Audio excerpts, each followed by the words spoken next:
हमेशा की तरह पाकिस्तान अधिकृत कश्मीर एक बार फिर से अशांत हो गया है। वहाँ स्वतंत्रता की मांग को लेकर के बड़े पैमाने पर हिंसा हुई है। इस हिंसा में कम से कम 150 से ऊपर लोगों की मौत हुई है और 200 से ज़्यादा लोग घायल हुए हैं। पाकिस्तान के कब्जे में जो कश्मीर है, वहाँ हिंसा के बाद पाकिस्तान की हुकूमत और वहाँ की सेना को मानवाधिकार कार्यकर्ताओं के सवालों का सामना करना पड़ रहा है। पाकिस्तान अधिकृत कश्मीर के प्रशासन का ये कहना है कि कानून व्यवस्था को बनाए रखने के लिए पुलिस की ये कार्रवाई ज़रूरी थी, जबकि दूसरी ओर जितने मानवाधिकार संगठन हैं उनका आरोप है कि मुजफ्फराबाद, रावलकोट, पुंछ, मीरपुर, नीलम घाटी सहित पूरे कश्मीर में इंटरनेट सेवाएं और मोबाइल नेटवर्क बाधित हुए।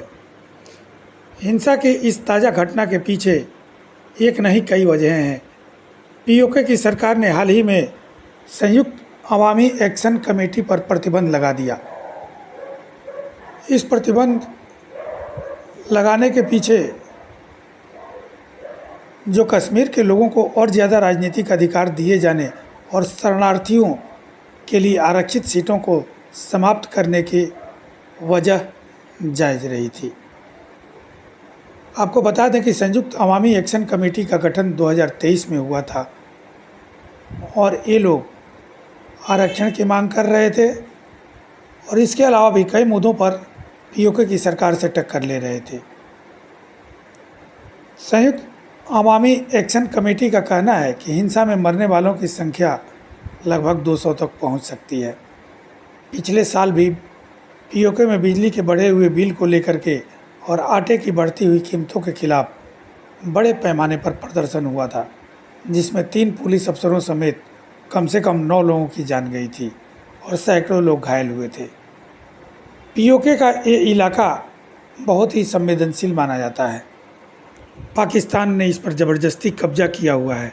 पिछले कुछ सालों से यहाँ लगातार जेएसी के समर्थकों और सुरक्षा बलों के बीच झड़प होती रही है और इसमें बड़ी संख्या में आम लोगों के साथ साथ पुलिस अफसरों की भी जान जाती रही है।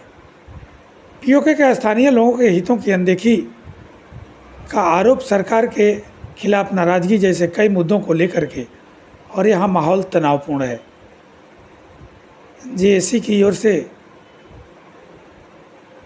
9 जून को बंद का आह्वान किया गया था, लेकिन इससे पहले ही पुलिस संगठन ने इन पर प्रतिबंध लगाने के अलावा हजारों लोगों को गिरफ्तार भी कर लिया। जेएसी की ओर से गेहूं और बिजली पर सब्सिडी देने की मांग सहित 38 सूत्री मांगें सरकार के सामने रखी गई थी। पिछले साल कमेटी के प्रतिनिधियों, अफसरों और पाकिस्तान सरकार के बीच बातचीत हुई थी, जिसमें 36 मांगों को मान लिया गया था। पीओके के प्रधानमंत्री फैसल मुमताज़ राठौर ने कहा कि बची हुई मांगों पर वह कमेटी प्रतिनिधियों से बातचीत करने के लिए तैयार है, लेकिन इन बची हुई 2 मांगों में से एक मांग यह है कि शरणार्थियों के लिए आरक्षित सीटों को खत्म किया जाए और सरकारी अफसरों, मंत्रियों को दिए जाने वाले फ़ायदों को भी समाप्त किया जाए। और सरकार का कहना है कि इन दोनों पर ही विधानसभा के द्वारा प्रस्ताव पारित किया जा सकता है।